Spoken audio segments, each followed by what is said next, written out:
그 영광을 열방 중에 그 기이하신 행적을 만민 중에 선포할지라.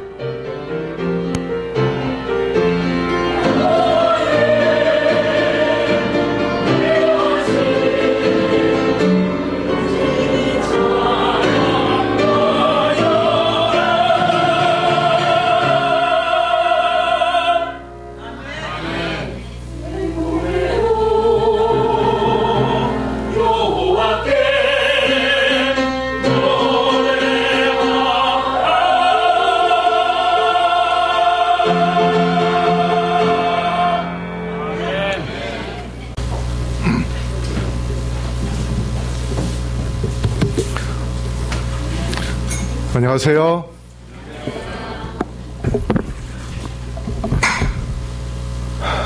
우리 찬양대 찬양을 들으면 항상 힘차고 또 감동적인 찬양을 들려주셔서 감사합니다.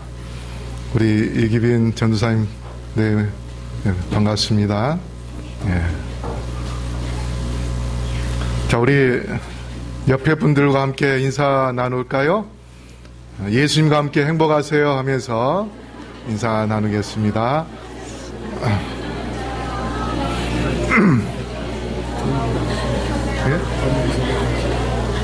네. 우리 하예수 집사님의 아들 김건욱 군이 오늘 또 잠시 휴가 나왔습니다. 우리 군복무 잘 할 수 있도록 우리 박수로 한번 좀 힘 좀 주실까요? 네. 감사합니다. 오늘 제가 여러분에게 드리고자 하는 말씀의 제목은 11조와 구속이라는 그런 제목으로 말씀을 드리려고 합니다. 제가 지난번에 말씀을 드렸다시피 한글상의 삼형제에 대해서 이야기했었죠. 첫 번째 10계명, 두 번째는 11조, 세 번째는 십자가. 그래서 순서대로 10계명이 첫째 형이고 11조가 둘째 형이고 십자가가 막내다. 왜냐하면 나오는 순서대로 이렇게 말씀을 드릴 때. 근데 지난번에 이스라엘의 6월절 절기가 있었기 때문에 제가 순서를 바꿔서 십자가를 먼저 이야기를 했었습니다. 그래서 약속대로 오늘 11조에 대하여 말씀을 드리려고 합니다. 우리 다 같이 느헤미야 12장 43, 44절 다 같이 봉독해 볼까요? 시작. 이날에 무리가 크게 제사를 드리고 심히 즐거워하였으니 이는 하나님이 크게 즐거워하게 하셨습니다. 부녀와 어린아이도 즐거워하였으므로 예루살렘에 즐거워하는 소리가 멀리 들렸느니라. 그날에 사람을 세워 곡간을 맡기고 제사장들과 레위 사람들에게 돌릴 것 곧 율법에 정한 대로 거제물과 처음 익은 것과 11조를 모든 성읍 밭에서 거두어 이 곡간에 쌓게 하였노니 이는 유다 사람이 섬기는 제사장들과 레위 사람들을 인하여 즐거워함을 인함이라. 이 시대는 에스라와 느헤미야하고 거의 같은 동시에 선지자들인데 그들이 대략 464년부터 약 400년경까지 주로 활동을 했던 그러한 선지자들입니다. 원래는 이 이스라엘이 한 나라였는데 초대 왕이 누구입니까? 사울 왕이었죠. 사울 왕은 어느 지파 사람이죠? 베냐민 지파 사람입니다. 근데 사울이 하나님의 말씀대로 살지 않았기 때문에 그 베냐민 지파에서 이제 왕의 그 계승을 끊어버리고 대신 늘 하나님을 사랑하고 하나님을 섬기는 다윗을 왕으로 세웁니다. 다윗은 어느 지파죠? 유다 지파입니다. 그리고 이제 다윗의 아들 솔로몬이 또 계승해서 왕이 되어가지고 솔로몬 성전을 7년 약간 넘게 시간 걸려서 지었습니다. 그렇게 해서 모든 이스라엘 백성들이 1년에 3번 6월절과 오순절과 장막절에 예루살렘에 모여서 12살 이상의 남자들 모여서 제물을 바치고 그렇게 해서 절기를 지키는 그러한 일을 해왔습니다. 그런데 솔로몬 때에 밉게 보였던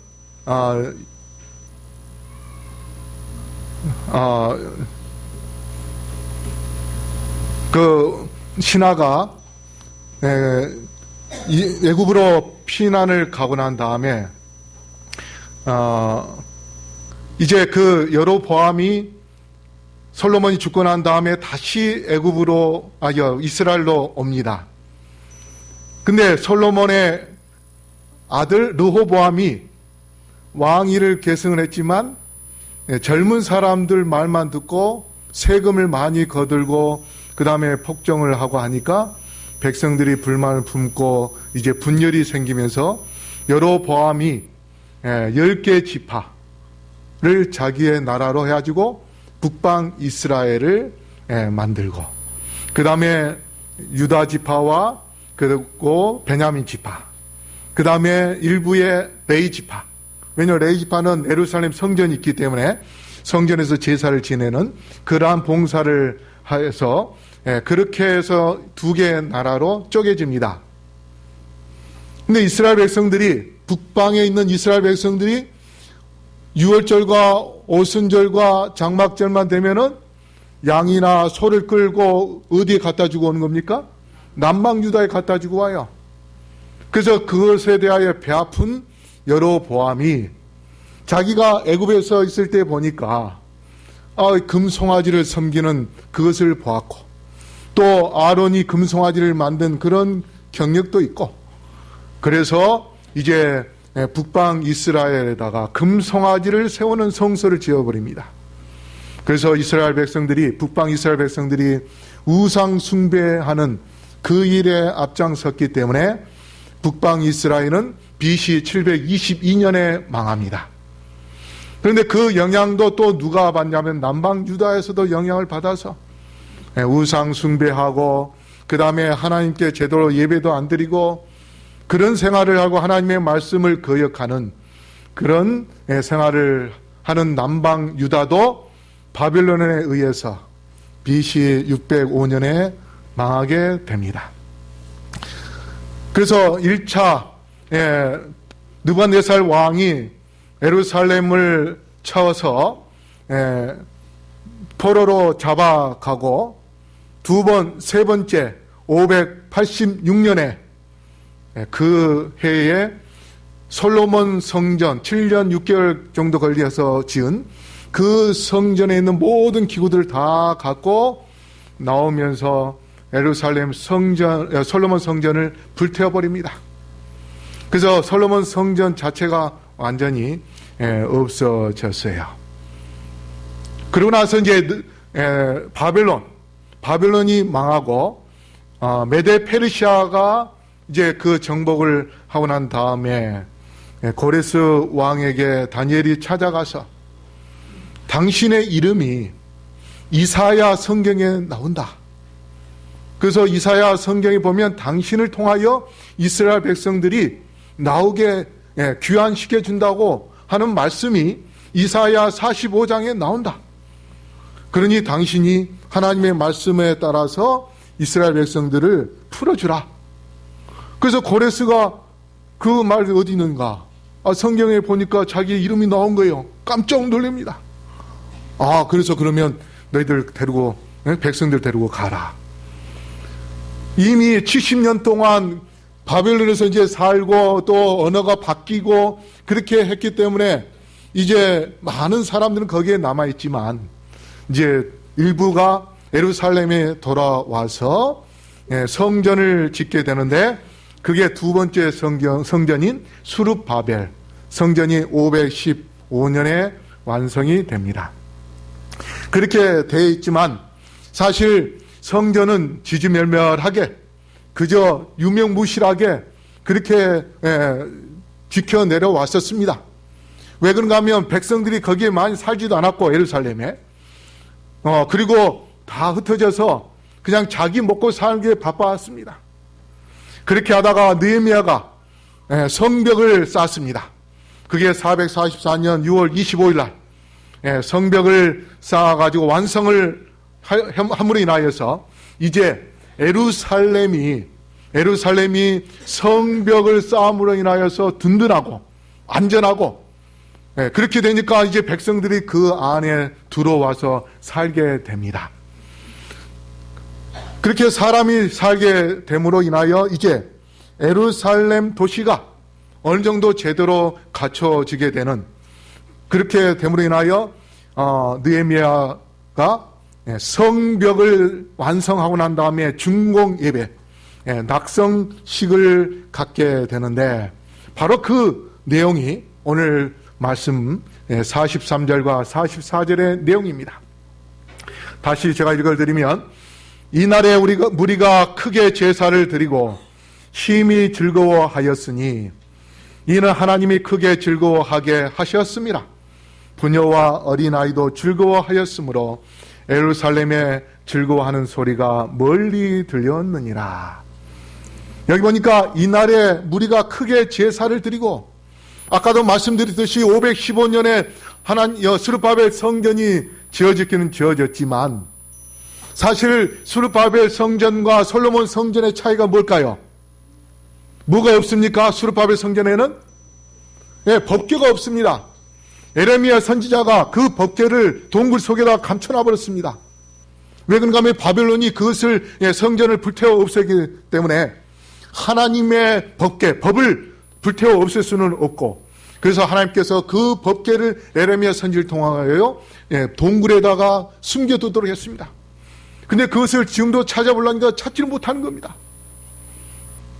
그래서 스룹바벨 성전에는 법궤가 없음으로 인하여서 사람들이 더 등한히 했는지는 모르겠습니다. 그러나 이제 성벽 낙성식을 할 때에 모든 백성들이 다 모여서 제사를 드리니, 여기 보니까 뭐라고요? 심히 즐거워하였으니 이는 하나님이 크게 즐거워하게 하셨음이라. 하나님의 성전을 짓고 난 다음에 그 다음에 성벽도 완성을 하고 나서 예루살렘이 이제 제대로 갖춰지는 그러한 도시가 되니까 백성들이 낙성식을 참여하면서 심히 즐거워했다, 그렇게 이야기합니다. 왜 그런가 하면 성벽을 쌓을 때에 느헤미야 선지자가 와서 성벽을 쌓을 때에 누가 방해를 놓았는가 하면 그 위에 살고 있는 북방 이스라엘 사람들. 근데 사실 그들은 아시리아에 의하여 망할 때에 아시리아의 남자와 북방 이스라엘 여자하고 같이 살고, 아시리아의 여자와 북방 이스라엘의 남자하고 같이 살아가지고 민족의 피가 완전히 섞여버렸습니다. 그래서 북방 이스라엘 민족은 순수한 아브라함의 피가 이제 갖고 있는 그러한 사람이 없어졌어요. 그렇기 때문에 남방 사람들은 이제 순수한 혈통의 민족이 아니기 때문에 그들을 자기의 같은 형제로 취급하지 않습니다. 그래서 북방 이스라엘의 수도가 사마리아인데, 사마리아 이름을 따서 그 이후부터는 사마리아인이라 그렇게 이야기를 합니다. 그래서 사마리아인들이 계속해서 느헤미야가 성벽을 쌓는 공사를 하면 와서 방해를 놓습니다. 이 교회 건축을 하다 보면요, 그런 일들이 종종 있어요. 계속 방해를 놓고, 그런 사람은 사마리아인입니다. 근데 항상 그래요. 제가 거의 교회에 가는 곳마다 성전을 쌓아봤는데, 지어봤는데, 하나님께서도 그렇게 특권을 주셨는데, 항상 이 교회 건축을 하든지 리모델링 하든지 보면은 조용히 넘어가기가 거의 없습니다. 항상 방해를 놔요. 그런 사람이 사마리아인입니다. 그래서 한 손에는 칼, 한 손에는 망치를 들고 이제 느헤미야가 계속해서 전쟁 오면은 또 싸우다가 또 그 사람들이 물러가면은 또 망치질을 하다가 그렇게 하면서 정신없이 살아왔고 너무도 험난한 그러한 공사를 해왔기 때문에 그 백성들이 그 과정을 너무도 잘 아니까 낙성식을 할 때에 정말 이 성벽을 언제쯤 완성될까? 이게 몇백 년 그렇게 흘러가지는 않을까? 그렇게 생각하는 사람들도 있었는데 하나님께서 이렇게 성벽을 완성시켜주고 이제 든든하게 성에서 살 수 있도록 평안을 주신 하나님의 은혜에 대하여 감사해서 너무도 기뻐서 심히 즐거워하는 그러한 모습을 보게 됩니다. 그래서 우리는 매 순간 하나님의 사랑과 하나님의 인도하심을 경험한다면 이 백성들이 낙성식을 통하여 심히 즐거워했던 것처럼 우리의 신앙도 하나님의 인도하심을 경험함으로 인하여서 심히 즐거워할 수 있는 그런 삶을 살 수 있을 것입니다.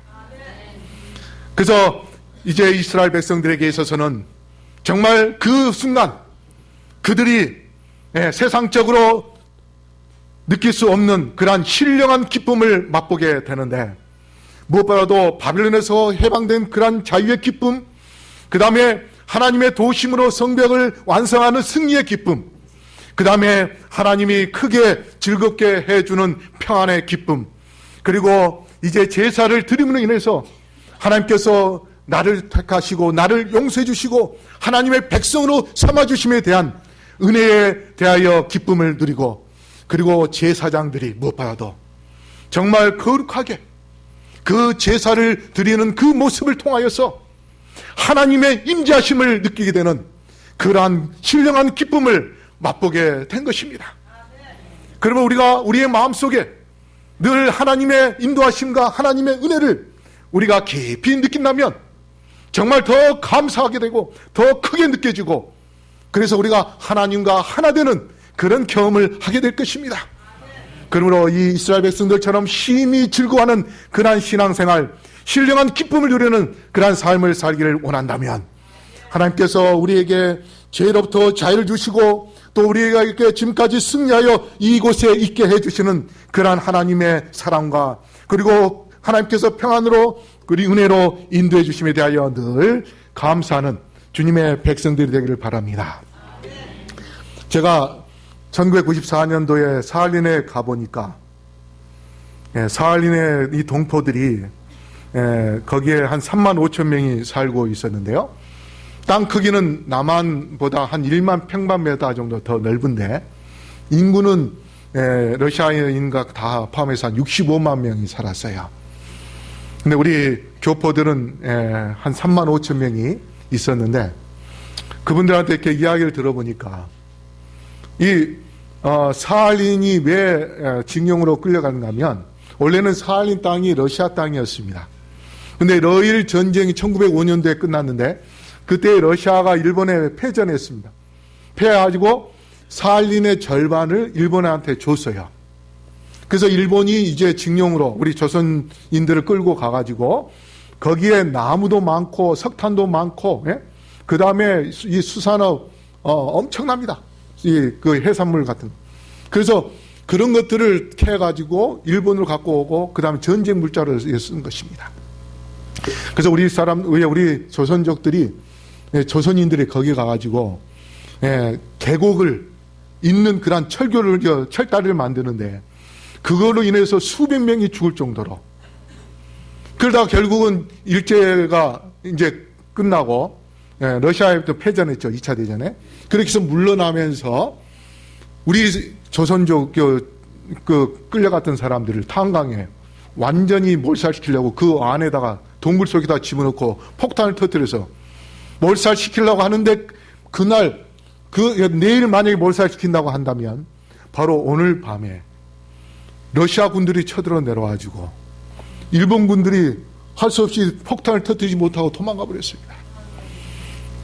그렇게 했는데 러시아 군이 오면은 자유를 얻을 줄 알았는데 오히려 더 자유를 못 누리고, 그렇게 해서 많은 사람들이 그 서쪽 바다 쪽을 향하여 바다로 차라리 내가 헤엄쳐서 한국에 가겠다. 그렇게 해서 헤엄치다가 죽는 사람도 있고, 많은 사람들이 고향을 찾고 고향을 가고 싶은데 못 가서 속상해하면서 그렇게 하다가 제가 94년도에 갔을 때에 97년도부터 영주 귀국을 하게 되었습니다. 그래서 안산에 지금 고향 마을이 있는데요. 거기에 우리 교인들이 몇 가정이 지금 살고 있고, 지금 보니까 여기저기 많이 흩어져서 살고 있는데 그분들이 참 고국에서 사는 그 기쁨, 사실 그분들이 징용으로 끌려갔을 때에 가족들하고 헤어졌는데, 그래서 거기서 이제 50년 동안 살다가 결혼을 하면서 또 자식도 놓고 손자도 놓고 증손까지 다 낳았는데 그들하고 또 헤어져서 다시 고국에 돌아옴으로 인하여서 2번이나 이상 가족의 아픔을 겪는 그러한 고통 속에서 한국에 들어오긴 왔지만 그래도 그들에게 물어보니까 조국이 좋다고, 그래서 편안한 가운데서 사는 그런 모습을 봤습니다. 그래서 70년 동안 바벨론에서 살던 이스라엘 백성들이 고국에 와서 그 산다는 것이 얼마나 기쁜지. 그래서 그들이 낙성식을 이렇게 가질 때에 그들이 자유를 누리면서 이렇게 하나님께 경배 드릴 수 있는 그러한 축복. 그래서 이게 부녀와 어린아이도 즐거워하였으므로 예루살렘에 즐거워하는 소리가 멀리 들렸느니라. 자, 즐거운 소리가 얼마나 크면은 이 소리가 멀리 퍼졌는가. 근데 성경에 보면은 부녀와 어린아이들의 그 웃는 모습이 사실 거의 찾기가 어렵습니다. 그런데 여기서 부녀와 어린아이들이 그 웃었는데 웃음이 아주 멀리 퍼져나갔다 했습니다. 그만큼 그들이 하나님을 만난 기쁨, 그 기쁨이 얼마나 큰지, 그래서 그 기쁨이 너무도 커서 감사해서 그 기쁨의 소리가 정말 우리 옛날에 그런 말 있죠. 여자의 웃음소리가 담 밖으로 넘어가면 그 집이 망한다고. 근데 예수님을 믿는 그 기쁨 때문에 웃음소리가 퍼져나가는 것은 그것은 하나님께서 정말 오히려 더 즐거워하실 것이고 그 웃음소리로 인해서 하나님께서 더 행복해 하실 것입니다. 그러면 우리 성도님들 이 교회에 오셔서 이 교회에 오셔서 하나님을 찬양하는 목소리, 그 목소리가 이 교회에 울려 퍼져서 가덕동 넘어 또 용산 넘어 온 한국에 그 다음에 온 세계에 퍼져나갈 수 있도록 우리 성도님들이 예수님을 만나는 그러한 기쁨을 누리게 되기를 간절히 바라겠습니다. 그렇게 하기 위하여 우리가 은혜로 관계 회복을 하는 게 필요합니다. 하나님과 나 사이의 관계 회복이 필요합니다. 여러분이 이 교회에 와서 기쁨이 없는 이유가 뭔지 아십니까? 하나님의 은혜를 느끼지 못하기 때문에 그렇습니다. 하나님의 은혜를 만약에 여러분이 깨닫게 된다면 거저 주시는 은혜, 내가 아무것도 하지 않았지만 예수님께서 나를 위하여 생명을 내놓으신 그 은혜, 그리고 나의 죄를 주님께 내놓을 때에 전적으로 우리의 죄를 완전히 회개할 때에 우리에게 그 죄를 용서해 주시고 우리에게 구원을 주시는 하나님의 그 은혜, 우리가 그 은혜를 통하여서 하나님과 나 사이의 관계가 회복된다면 이것이 바로 우리에게 있어서 어느 누구도 맛볼 수 없는 그러한 구원의 기쁨임을 깨달으시고 신령한 기쁨을 누리시는 우리 영산교회 모든 성도님들 되기를 바라겠습니다. 44절 우리 한번 다시 읽어볼까요? 시작.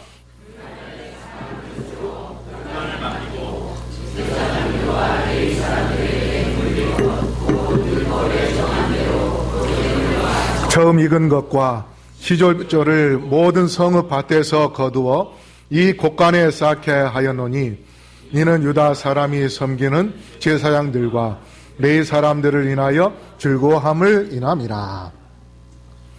예. 자, 여기에 보니까 느헤미야가 이제 새로운 계획을 세우는데요.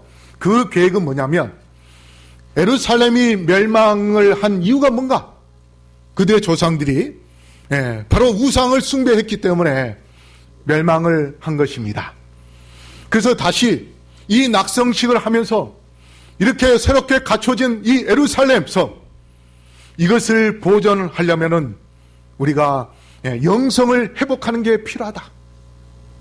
하나님과 나와의 관계가 회복되는 것, 그래서 영성을 회복하는 것이 필요하다는 것을 느끼게 됩니다. 그러면 영성을 회복하려면 어떻게 해야 되는가? 이제 제사장들과 레위인들이 제대로 매일같이 제사를 드리는 중보 사업을 해야 되고, 그 다음에 백성들이 죄를 지으면은 양을 끌고 와서 회개하여 하나님과 관계를 회복하는 그러한 경험을 할 때에 진정으로 예수님을 올바로 경배하는 것이고, 그러한 경배의 삶을 통해서 영성이 회복되고, 그래서 영성이 회복되어서 변화된 삶 속에서 이제 이 예루살렘이 다시는 멸망당하지 않을 것이다.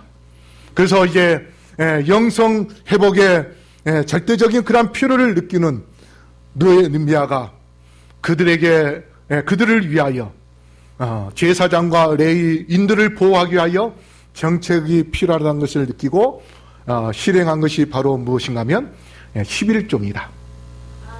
그래서 그날에 사람을 세워 곡간을 맡기고 제사장들과 레위 사람들에게 돌릴 것이다. 돌릴 것.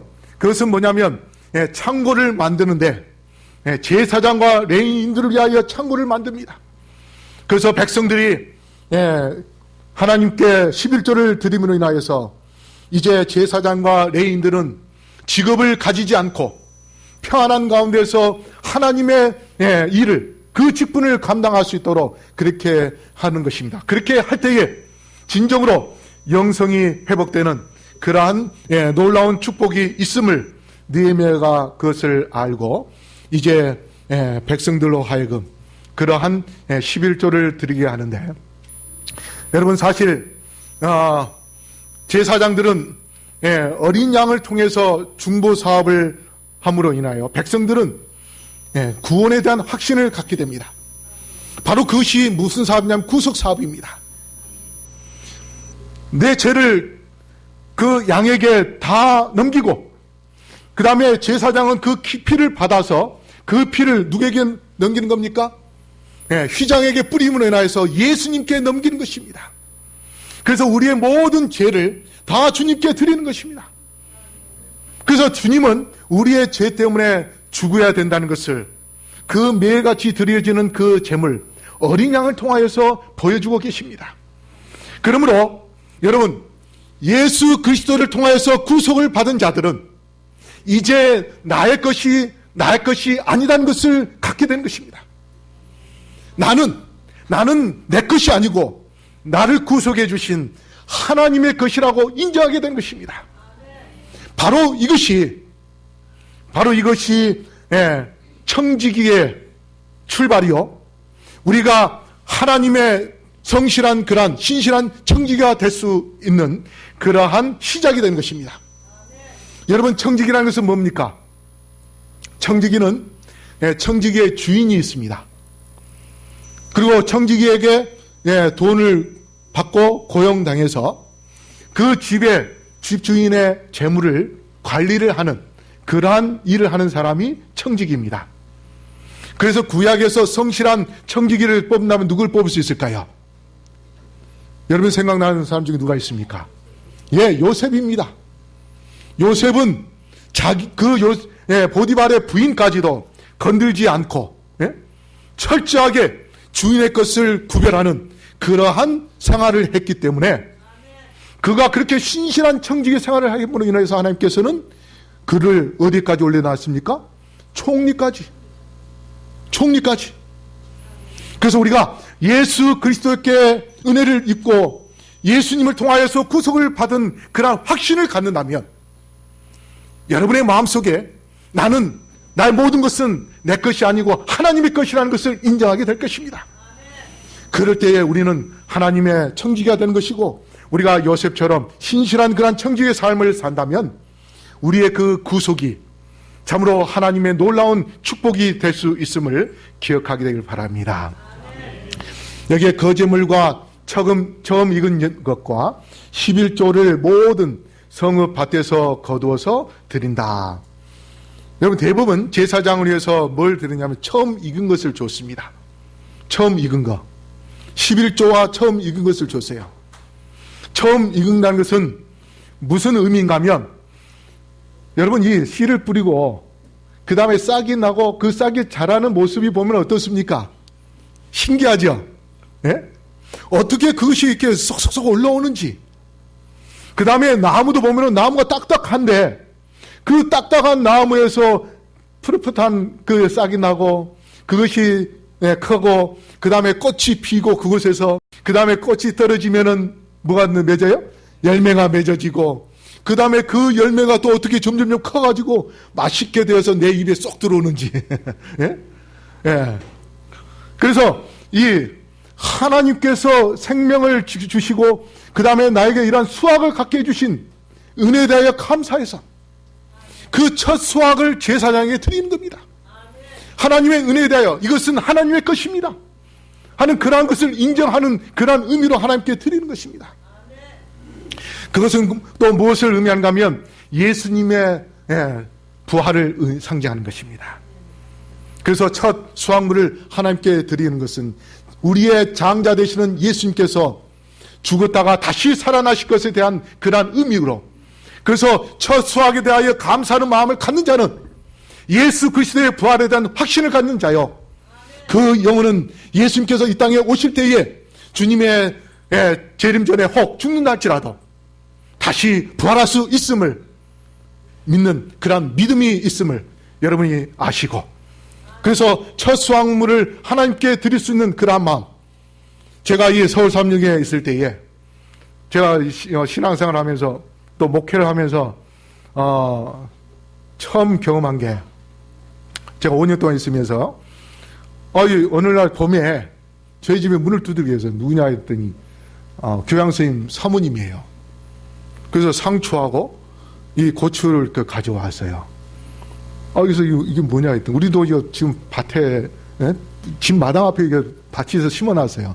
심어놨다고. 그랬더니 그분들이 뭐라 하냐면, 이게 첫 수확물입니다. 이 첫 수확물을 하나님의 종에게 드려야 된다고. 그러면서 자기들이 지금까지 신앙생활 하면서 첫 수확물은 반드시 목사님에게 드려왔다고 하면서 가져오시더라고요.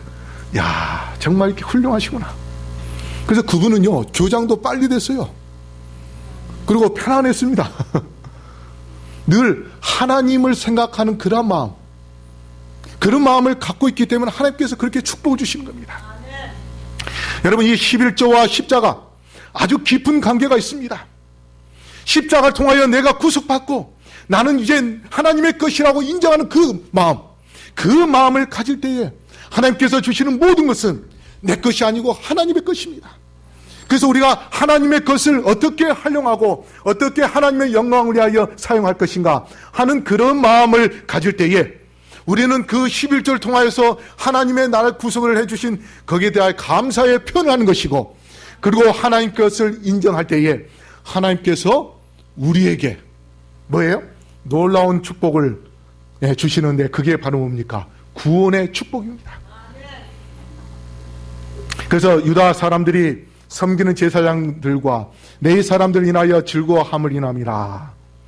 제사장의 피를 휘장에 뿌리는 그러한 순간 죄가 옮겨지듯이 여러분의 마음속에 십자가의 피를 뿌린다면 그 순간 여러분의 마음속에 있던 죄는 다 사라지게 될 것입니다. 그런데 제가 어느 책에 이렇게 보면서 마음에 피를 뿌린다는 게 뭘까? 계속 이렇게 생각을 하면서 최근에 제가 해답을 찾았습니다. 내 마음에, 내 심장에 피를 뿌리는 거. 예수님의 피를 뿌리는 게 뭔가? 여러분, 누구하고 싸우면 어떤 감정이 생깁니까? 나쁜 감정이 생기죠. 미워하는 감정이 생겨요. 서로 이제 화해를 하기는 하지만은 어떻습니까?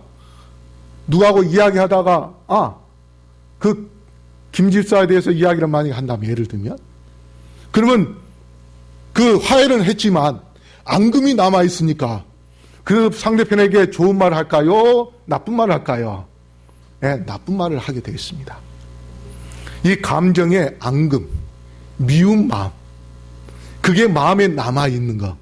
지금 그 우리의 심장에 미움이라는 그것을 지금 뿌려놓고 있기 때문에 우리가 이야기를 하면 그 마음에서 뭐가 나와요? 미움이 나와요. 그게 테스트를 해봐서 압니다. 어느 심리학 박사가 한번 연구를 해봐서 한 의사를 놓고 실험을 해봤습니다.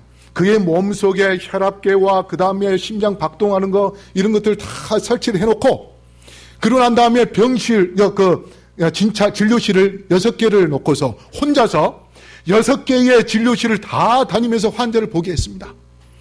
근데 이 사람이 하루 종일 그렇게 막 정신없이 보는데도 맥박이나 그 다음에 심장 뛰는 거거나 그래픽이나 이런 모든 것들이 다 정상으로 갔는데 딱 한 번 4시에 딱 한 번 이 그래픽이 막 뛰고 폭이 넓어지는 그러한 경험이 있어요. 그런 경우가 있었어요. 그래서 이제 그 박사님이 물어봤답니다. 이때 무슨 일이 있었습니까? 그랬더니 그때의 간호사 한 명이 전화를 받았는데, 의사 선생님, 저기 산부인과에 정 간호사한테 전화 왔습니다. 그 말을 듣는 순간 혈압이 올라가고 심장이 뛰고 그래픽이 막 뛰는 거예요. 그 정 간호사가 누군지 아세요? 이 의사가 그 병원에서 가장 미워하는 사람입니다. 이름만 들어도 뭐예요? 혈압이 올라가는 거예요. 뭐가 있기 때문에? 마음에 앙금이 남아있기 때문에. 그래서 제가 그걸 생각하면서, 우리의 마음속에 예수님의 피를 뿌리는 것은 뭔가? 우리가 계속해서 예수님의 피를 생각하는 겁니다. 예수님의 피를 우리의 마음속에 간직하는 겁니다. 그래서 누구하고 이야기하다가 뭐예요? 제일 먼저 꺼내는 게 예수님, 십자가, 예수님의 피.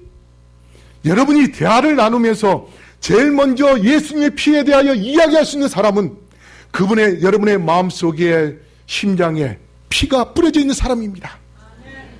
그러므로 성도 여러분, 여러분의 마음속에 미움이나 어떤 나쁜 것, 이런 것을 다 제거해버리고 여러분의 마음속에 십자가 예수님의 피를 뿌리게 되기를 바랍니다. 그걸로 인해서 여러분이 만약에 구속의 그런 기쁨을 경험한다면 그 기쁨을 통해서 여러분이 이제 재창조를 받게 되는데, 제가 지난 시간에도 말씀드렸듯이 재창조는 무엇인가? 우리의 몸을 뜯어 고치는 것이 아닙니다. 우리 몸을 뜯어 고치는 데는 어디입니까? 성형외과입니다. 우리의 재창조할 수 있는 것은 뭐냐? 지금 할 수 있는 것은 우리의 품성입니다. 우리의 품성을 재창조해야 됩니다. 근데 우리의 품성을 재창조할 수 있는 분은 누굽니까? 바로 예수님이에요. 예수님의 십자가를 바라볼 때에 우리의 품성이 회복이 되는 것입니다. 예수님의 품성을 담게 되어 있습니다. 그렇게 된다면 우리는 우리의 모든 것을 주님을 위하여 드려질 수 있는 그런 마음을 갖게 되고, 그럴 때에 하나님의 놀라운 축복을 경험합니다. 저는 지난번에 집사의 수련회 갔을 때에 희망을 가진 것은 뭔가 하면, 우리 성도님들이 참 대단한 믿음을 가졌다. 그 파트별로 나눠서 이제 연구를 해가지고 발표했는데, 건축위원회 파트가 있었어요. 근데 이것저것 수리할 거 아니라 이 교회를 싹 밀어버리고 새로 지읍시다. 돈 얼마 드냐? 20억 든다고 했더니 한 사람 앞에 한 가정에 5천만 원씩 해가지고 지읍시다. 제가 그 믿음을 보면서, 우리 용산교회가 희망이 있고 모든 것을 하나님께 드리고자 하는 그런 마음의 자세를 갖고 있구나. 저는 거기에 대하여 감사하게 되었습니다. 제가요, 11조에 대한 하나님의 축복을 전도사 때에 제일 먼저 이렇게 경험을 한 적이 있었어요. 저는 이제 전도사로 첫 월급이 그때 25만 원이었습니다. 제 집사람은 학교 선생이어가지고 한 달 월급이 50만 원이었어요. 제 2배였습니다. 근데 거기에 건축을 하게 돼가지고 이 집불도 없는데, 제가 이제 전도사하고 하니까 하나님께 헌금을 해야 되겠다 하고서 좀 과하게 제 월급보다 몇십 배 이렇게 써서 냈어요. 근데 그걸 어떻게 내야 되나 했는데, 제 집사람이 이제 결혼을 하고 나서 퇴직을 해서 퇴직금을 받았어요. 그래서 퇴직금을 받아가지고 그다음 건축금을 내버렸습니다. 그 다음에 이제 퇴직금에 대한 11금을 이제 내야 되는데 11금이 이제 없어요.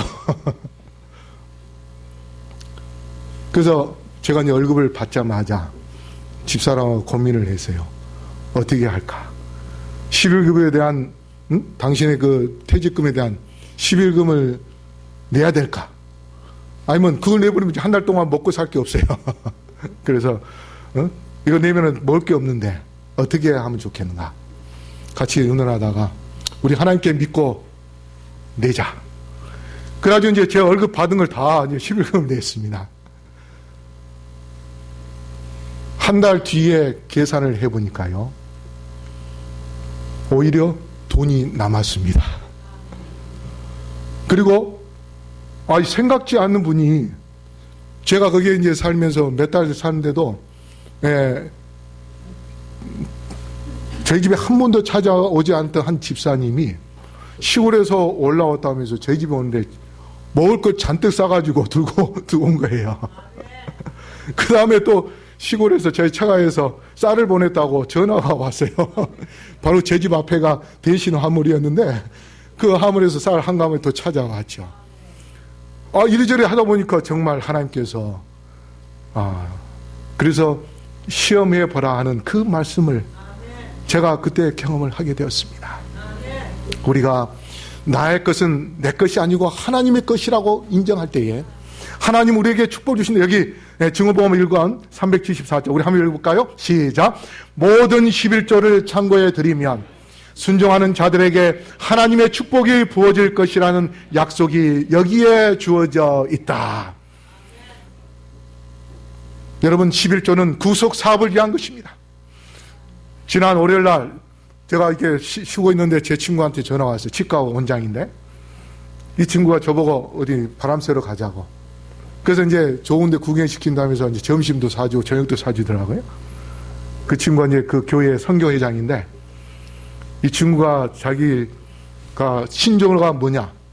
지금까지 집을 안 샀다는 거예요. 왜냐하면 어차피 우리가 예수님 재림하면 다 버리고 가야 될 것인데 차라리 그 돈으로 하나님의 사업을 해야 되겠다.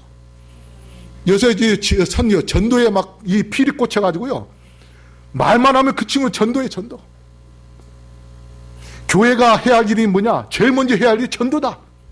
이 친구가 그렇게 저한테 이야기를 했어요. 오히려 저한테 막 설교를 하는 겁니다.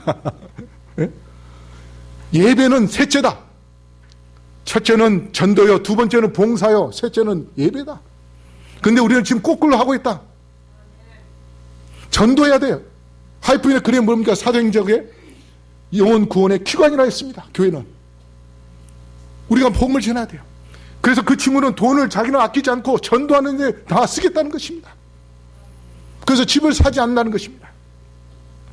우리가 그러한 정신을 가질 때에 우리는 십자가를 통하여서 진정으로 구원의 기쁨을 맛보게 될 것이고, 그 다음에 예수님께서 이 땅에 오실 때에 주님의 것을 구별하는 자를 주께서 거룩한 백성으로 삼아 주실 것이고, 그리고 하늘에 들어와서 영원히 살 수 있는 그러한 축복을 우리에게 주실 것에 대하여 확신을 가지시고, 주님의 놀라운 은혜를 결코 잊지 않으시고 주님의 은혜에 대하여 우리의 마음을 드릴 수 있는 주님의 백성들 되기를 바라면서 말씀을 마치겠습니다. 오늘 1시에